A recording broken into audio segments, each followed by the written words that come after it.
नमस्कार, स्वागत है एक बार फिर आप सबका हमारे YouTube चैनल पर। आज हम पढ़ेंगे शिव पुराण के कोटि रूद्र संहिता खंड का एक और अध्याय। अध्याय का नाम है मुक्ति और भक्ति के स्वरूप का विवेचन। ऋषियों ने पूछा, सूत जी, आपने बारंबार मुक्ति का नाम लिया है, यहाँ मुक्ति मिलने पर क्या होता है? मुक्ति में जीवन की कैसी अवस्था होती है, ये हमें बताइए। सूत जी ने कहा, महर्षियों सुनो, मैं तुमसे संसार क्लेश का निवारण तथा परमानंद का दान करने वाली मुक्ति का स्वरूप बताता हूँ। मुक्ति 4 प्रकार की कही गई है।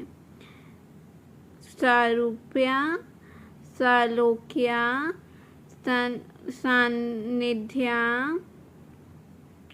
तथा चौथी सायुज्य।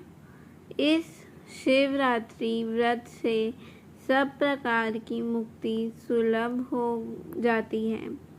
जो ज्ञान रूप अविनाशी, साक्षी, ज्ञानमय और द्वैत रहित साक्षात शिव हैं, वे ही यहाँ कैवल्य मोक्ष के तथा धर्म, अर्थ और काम रूप त्रिवर्ग के भी दाता हैं।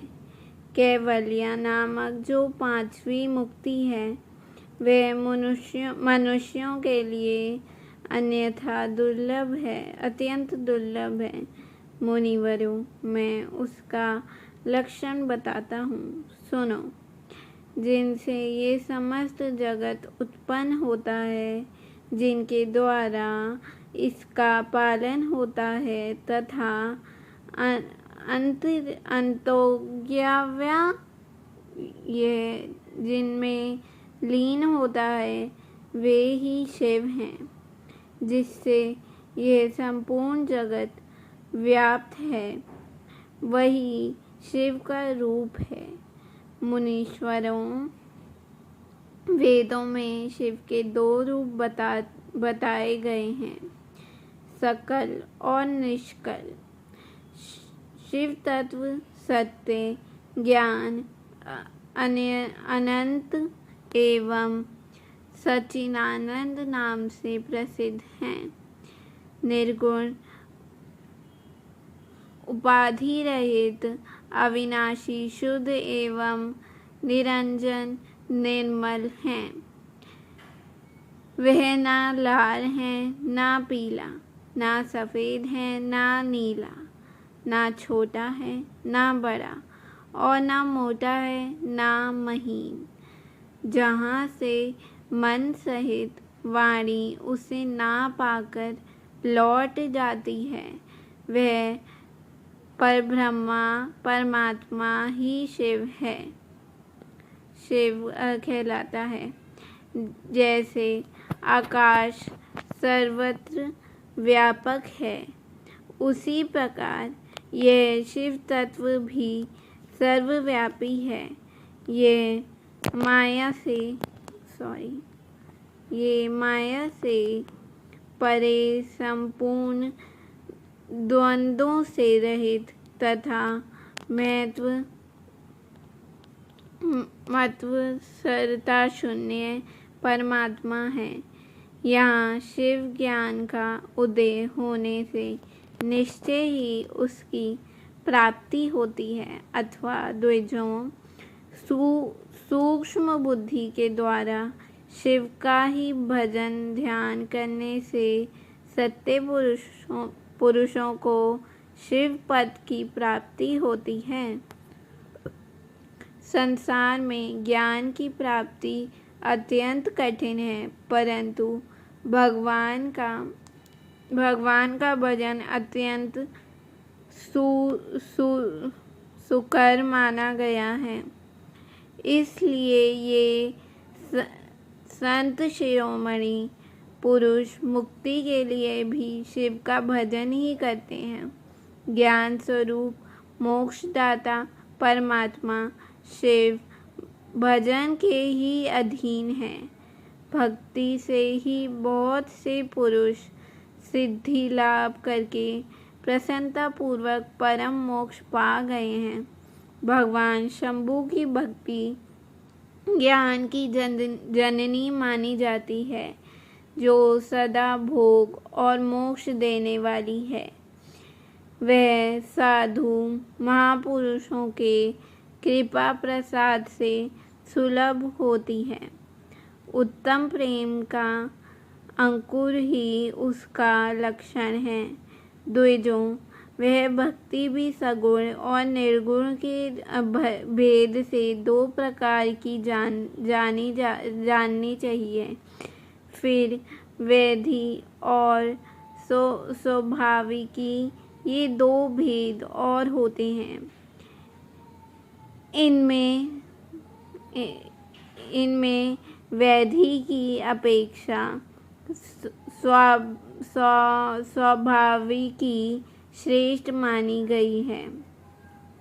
इनके सिवा नैष्ठिकी और अनैष्ठिकी भेद से भक्ति के दो प्रकार और बताए गए हैं।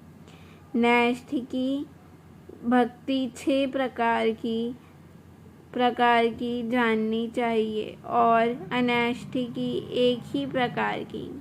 फिर वाहिता और अवाहिता के भेद से विद्वानों ने उसके अनेक प्रकार माने गए हैं।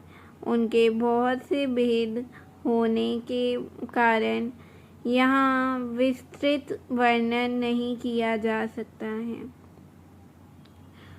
उन दोनों प्रकार की भक्तियों से श्रवण आदि भेद से 9 अंग जानने चाहिए। भगवान की कृपा के बिना इस भक्तियों का संपादन होना कठिन है और उनकी कृपा से सुगमता पूर्वक इनका साधन होता है। द्विजों, भक्ति और ज्ञान को शंभु ने एक दूसरे से भिन्न नहीं बताया है, इसलिए उनमें भेद नहीं करना चाहिए। ज्ञान और भक्ति दोनों के ही साधक को सदा सुख मिलता है। ब्राह्मणों, जो भक्ति का विरोधी है, उसे ज्ञान की प्राप्ति नहीं होती। भगवान शिव की भक्ति करने वाले को ही शीघ्रतापूर्वक ज्ञान प्राप्त होता है। अतः मुनीश्वरों, महेश्वर की भक्ति का साधन करना आवश्यक है, उसी से सबकी सिद्धि होगी, इसमें संशय नहीं है। महर्षियों, तुमने जो कुछ पूछा था उसका मैंने वर्णन किया है। इस प्रसंग को सुनकर मनुष्य सब पापों से निसंदेह मुक्त हो जाता है। धन्यवाद। अध्याय संपूर्ण।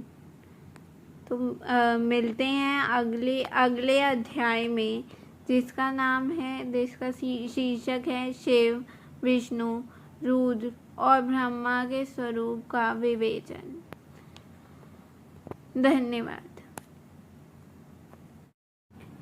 नमस्कार, स्वागत है एक बार फिर आप